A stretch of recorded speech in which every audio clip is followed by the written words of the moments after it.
বেশি ঘুরতে সবাই ভালোবাসে, যে পাহাড় হোক, নদী, সমুদ্র, হিস্টোরিক্যাল প্লেস যেখানেই হোক। আর যে কোনো ভ্রমণই সবাইকে সবার মাইন্ড ফ্রেশ করে দেয়, সবাইকে আনন্দ দেয়। আমি সব থেকে বেশি ভালোবাসি হিস্টোরিক্যাল প্লেস ভিজিট করতে। আজকের রাইডটা কিন্তু অনেকটা সেরকমই। আমরা ঢুকতে চলেছি একটা ইতিহাসের ভেতরে। তো নমস্কার, সবার চ্যানেলের নতুন একটা ব্লগে তোমাদের সবাইকে স্বাগত। আমি অনুদেব তোমাদেরকে নিয়ে যাচ্ছি উড়িষ্যার ভেতরে একটা সুন্দর দুর্গে, যাকে বলা হয় রায়বানিয়া দুর্গ। উড়িষ্যার রাজারা এই দুর্গ তৈরি করেছিলেন উড়িষ্যার কটক আর পুরীকে রক্ষা করার জন্য, যেখানে যুদ্ধ ছিল, কৌশল ছিল, আর ছিল রাজাদের গোপন ইতিহাস। আজ শুধু ধ্বংসস্তূপ আর নীরবতা। তো চলো যাওয়া যাক, দেখা যাক ইতিহাস কতটা জীবিত। দেখা হচ্ছে মোটো ব্লগিংয়ে।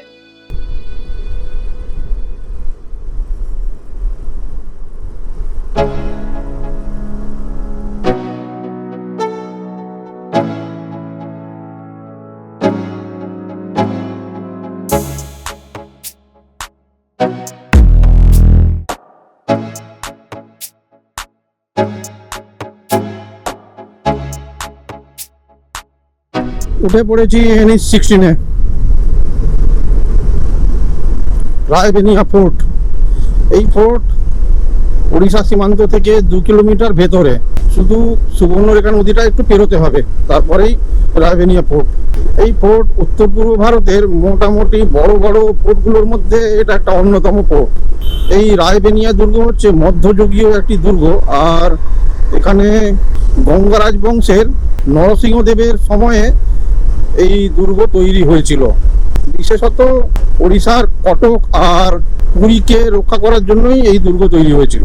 যাই ভেতরে যাই, গিয়ে দেখি এই এটা এতটাই নিরিবিলি, আর কাছাকাছি কোনো জনবসতি আছে কিনা সন্দেহ। আমি ম্যাপে দেখলাম সেরকম নেই, তাই একটু ভাবছিলাম যদি সঙ্গে আরেকজন কেউ থাকতো তাহলে ভালো হতো। একা যাচ্ছি, আর এই রায়বেনিয়া ফোর্ট সম্বন্ধে লোকজন খুব একটা বেশি কিছু জানেও না, যে কারণে এটা একটা কি বলবো অফবিট হিস্টোরিক্যাল প্লেস বলা যায়। আমি ম্যাপটা এখনো সেট করিনি, দাঁতনটা পেরোই তারপরে আমি ম্যাপ সেট করব। ডিস্টেন্স আছে বেলদা থেকে প্রায় 44 কিলোমিটার মতো, টাইম লাগবে। আর এই রায়বেনিয়া দুর্গ উড়িষ্যার বালাসোর জেলায় নয়াগ্রামের কাছাকাছি একটা জায়গায় অবস্থিত। তো চলো আস্তে আস্তে যাওয়া যাক। এখন ঘড়িতে বাজে 11:20। মেঘলা আকাশ, মেঘলা নয়, আকাশে কুয়াশা আছে, যে কারণে রোদটা ঠিকঠাক আসছে না, রোদের তেজ নেই, ঠান্ডা লাগছে প্রচুর। এবছর ঠান্ডা কাকে বলে, প্রচুর ঠান্ডা, প্রচুর ঠান্ডা। এইখানে দাঁড়িয়ে আমি ম্যাপটা সেট করে নিই হ্যান্ডেলে। হয়ে গেছে, 48 মিনিট লাগবে বলছে।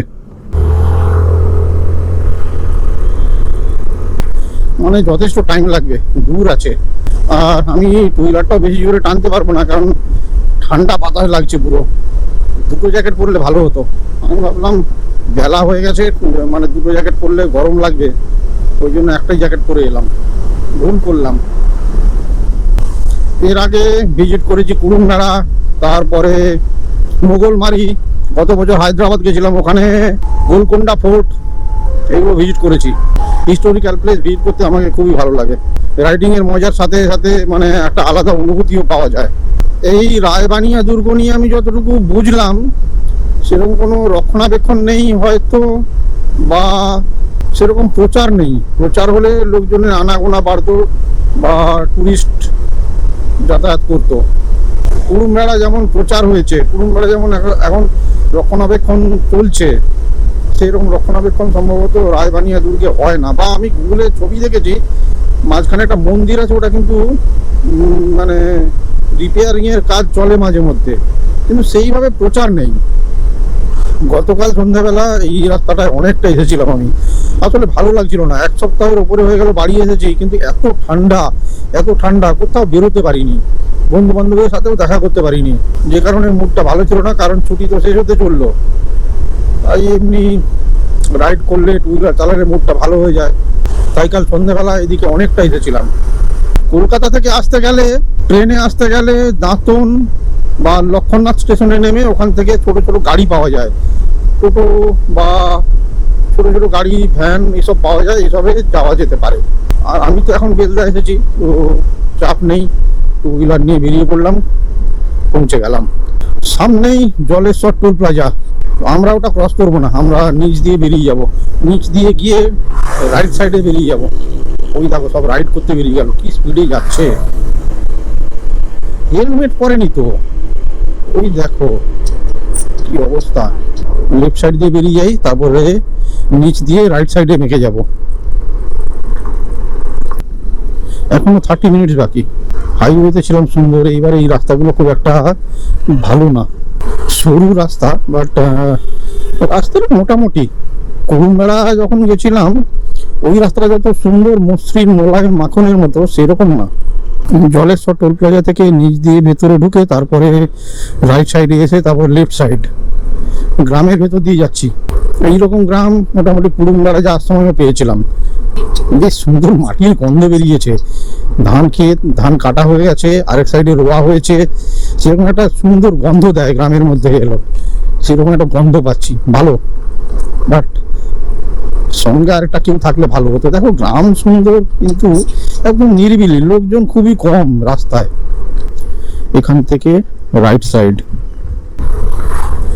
চলে এসেছি সুবর্ণরেখা নদী। এখানে ব্রিজটা ক্রস করব, নদীতে জল আছে, ভালোই জল আছে।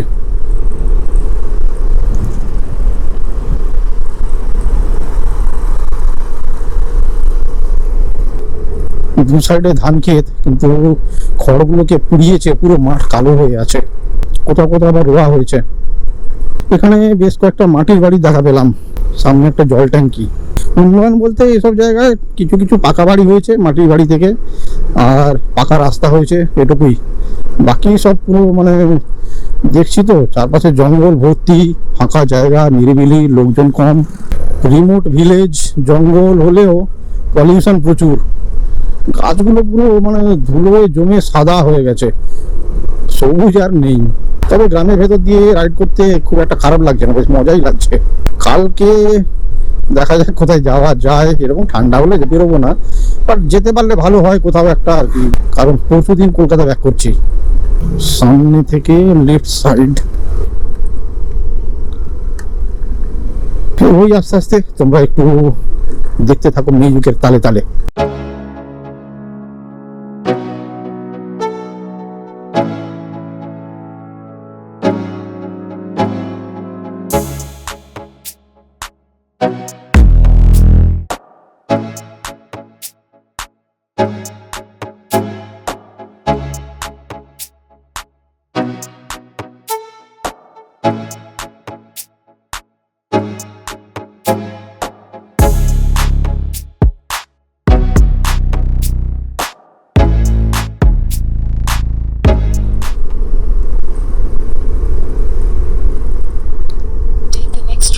এখানে কোথায় রাইট সাইডে ঘুরতে বলছে, একটা রাস্তা আছে মনে হচ্ছে রাইট সাইডে। হ্যাঁ,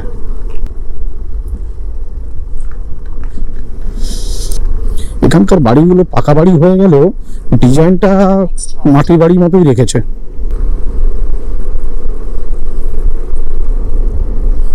কি সুন্দর না জায়গাটা, নিরিবিলি, ঘর বাড়ি নেই, কিন্তু মনুষ্য সৃষ্ট রাস্তা আছে।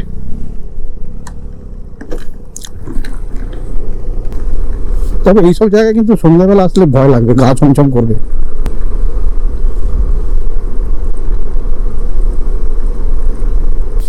একেবারে নিরিবিলি। তবে কাছাকাছি চলে এসেছি, আর 1 মিনিট লাগবে। কি সুন্দর জায়গা না, একেবারে নিরিবিলি, সামনে একটা জঙ্গল মনে হচ্ছে। এইটা সাঁওতালদের জায়গা, যেটা বুঝলাম, সাঁওতালদের গ্রাম, নয়া গ্রাম। মোটামুটি এর আগে কেশিয়াড়ি থেকে জঙ্গলকন্যা সেতুর দিকে গিয়েও দিয়ে দেখেছি সাঁওতালদের জায়গা, তো এটাও সেই দিকেই কাছাকাছি। আমি এদিক দিয়ে হাইওয়ে দিয়ে এলাম, তো নয়া গ্রামের কাছাকাছি সাঁওতালদেরই জায়গা। দেখলাম সাঁওতাল লোকজন ঘুরে বেড়াচ্ছে, কি সুন্দর গ্রাম, দারুণ।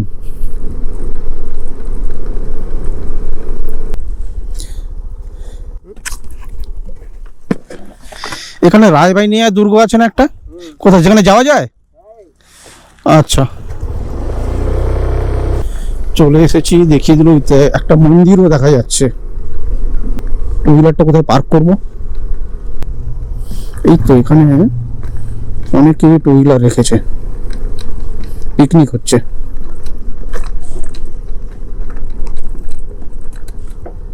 অনেক পুরনো মন্দির এটা, ওটাকে আবার রিপেয়ার করছে। কাঠামোটা তো বেশ সুন্দর, মানে উড়িনবাড়ার মতোই দেখতে পাচ্ছি। অবশেষে পৌঁছলাম। টুপিটা খুলছি না, চুলের বদন খুব খারাপ। তো এখন দেখি ভেতরে ঢুকি। এন্ট্রান্স।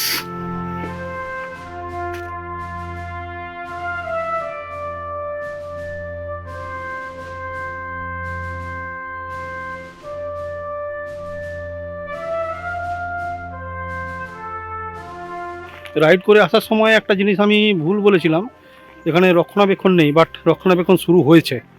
ভালো, আরও আগে শুরু করা উচিত ছিল।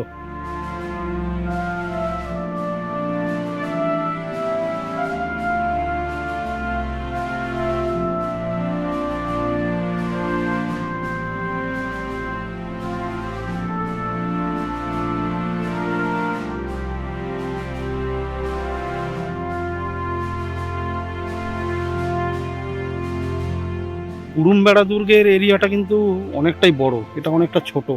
এই জায়গাটা 4টে মিলে যতটা জায়গা হবে, কুড়ুমবেড়া ততটা, এটা খুব একটা বড় নয়। সামনে ওই গেট দিয়ে ঢুকে তারপরে সোজা এসে এখানে সিঁড়ি দিয়ে উঠে মন্দিরের সামনে। আর কিছু অবশিষ্ট আছে বলে মনে হয় না, শুধু এই পাথর দিয়ে চারপাশে মোটামুটি ঘিরে দেওয়া।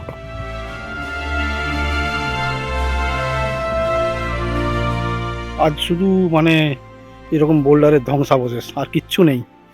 এত জঙ্গল হয়ে গেছে না এখানে, মানে দেওয়ালে যে ডিজাইন স্ট্রাকচারগুলো সেগুলো হারিয়ে গেছে। সেগুলো তোলা যেত সুন্দর, জঙ্গল যদি পরিষ্কার করা যেত। রক্ষণাবেক্ষণ শুরু হয়েছে, বাট সেইভাবে হচ্ছে না।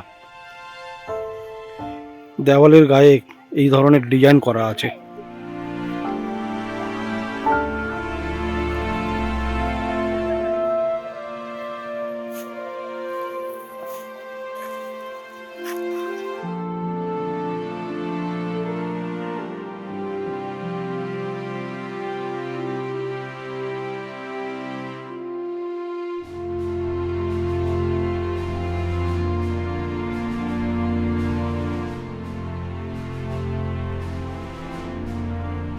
ইতিহাসের খোঁজে তোমরা যদি আসতে চাও তাহলে আসতে পারো। এগুলো সব ধ্বংস হয়ে গেছে। চারপাশে 4টে থাম্বা ছিল, তার মানে এখানে অন্য কিছু ছিল। কিচ্ছু অবশিষ্ট নেই, আছে শুধু কাঁটা ঝোপ, জঙ্গল আর ধ্বংসাবশেষ।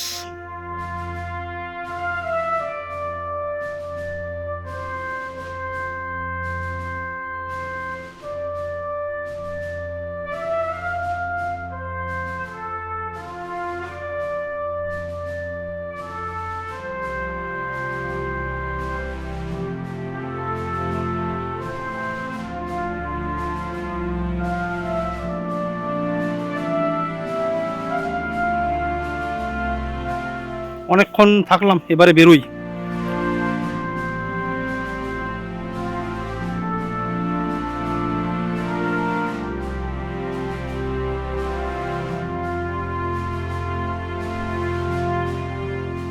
চলো এবারে বেরোনো যাক।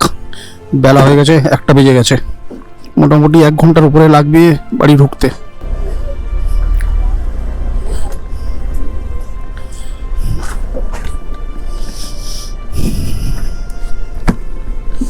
জায়গাটা কিন্তু বেশ সুন্দর, একদম নিরিবিলি জায়গায়, সন্ধ্যেবেলায় গা ঝমঝম করবে।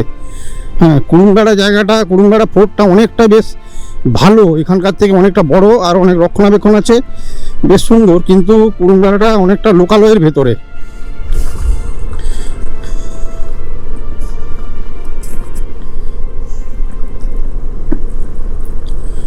চলো এবার এগুলো যাক।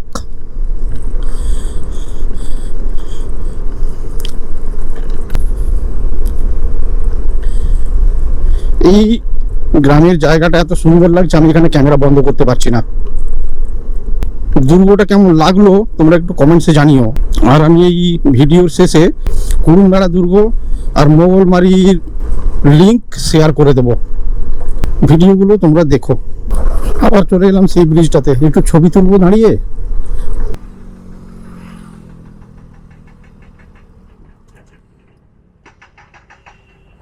কি সুন্দর দূরে বালির চড়া পড়েছে, জলটা বেশ সুন্দর পরিষ্কার। এখানে গরমকালে নামতে যা দারুণ লাগবে না চান করতে।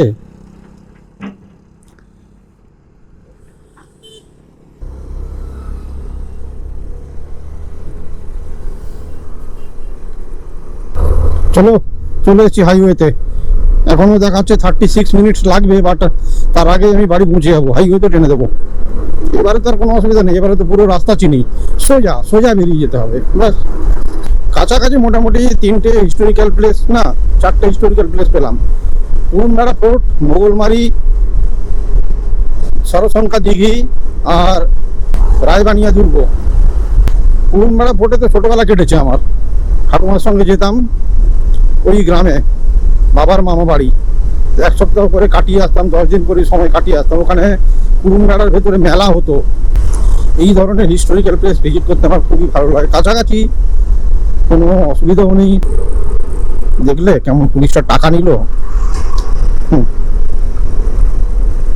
করাপশন, আমাদের দেশের করাপশন। পুরুনমেড়ায় কিছু অবশিষ্ট আছে, বাট এই রায়বানিয়া দুর্গতে কিচ্ছু অবশিষ্ট নেই, কিচ্ছু নেই। রক্ষণাবেক্ষণের কাজ শুরু হয়েছে এই অনেক, বাট কিছু অবশিষ্ট নেই। ওই সামান্য একটু দেওয়াল, বেলদা আরো 13 কিলোমিটার, আর এখন বাজে 1:52। হ্যাঁ, দুটো পেরিয়ে যাবে। তবে আজকে রাইডটা কিন্তু বেশ ভালো কাটলো, দারুণ লাগলো। এরকম হিস্টোরিক্যাল প্লেস মাঝে মধ্যে ভিজিট করতে পারলে খুবই ভালো হয়, তাই না? সব সময় সেই পাহাড়, সমুদ্র, নদী, এগুলো ঠিক একঘেয়েমি হয়ে যায়। 1:58, অলমোস্ট 2টো বেজে গেল। বাড়ি ফিরে তাড়াতাড়ি চান করতে হবে, কারণ যেটুকু রোদ আছে ওইটুকু রোদটা চলে যাওয়ার আগে আমাকে লাঞ্চটা করতে হবে। কারণ বাড়িতে আমি এই রোদে বসে লাঞ্চ করি, বাইরে রোদে বসে লাঞ্চ করি। রোদটা চলে যাওয়ার আগে লাঞ্চটা করে ফেলতে হবে, কারণ না হলে ঠান্ডার মধ্যে ভালো লাগবে না। চলে এসেছি বাড়ি। রায়বেনিয়া ফোর্ট থেকে বেরোতে বেরোতে মনে হচ্ছিল ইতিহাস হারিয়ে যায় না, শুধু চুপ করে দাঁড়িয়ে থাকে। এই দেওয়াল, এই ছোট বড় পাথর, নীরবতা, এটাই মনে করিয়ে দেয় যে এখানে কত রাজা এসেছে, কত যুদ্ধ হয়েছে, কিন্তু সময় শেষ পর্যন্ত জয়ী হয়েছে। এখানে যেমন পর্যটক নেই, লোকজনের আনাগোনা নেই, ঝলমলে আলো নেই, আছে শুধু সত্যি একটা জায়গা যেখানে দাঁড়িয়ে থাকলে নিজের সঙ্গে কথা হয়। আজকের এই রাইড মনে করিয়ে দিল, ভ্রমণ মানে শুধু দূরে যাওয়া না, ভ্রমণ মানে সময়ের ভেতরে ঢুকে যাওয়া। তো এই ব্লগটা এখানে শেষ করছি। তোমাদের যদি এই ব্লগটা ভালো লেগে থাকে তাহলে অবশ্যই লাইক আর শেয়ার করো, কমেন্টস করো। আর যদি তোমরা এই চ্যানেলে নতুন হও তাহলে অবশ্যই সাবস্ক্রাইবটা করে দিও। তাহলে দেখা হচ্ছে নতুন ব্লগে, নতুন কোনো গল্পে, নতুন কোনো রাইডে। ততদিন ভালো থাকবে সবাই, নিজের খেয়াল রাখবে। টাটা।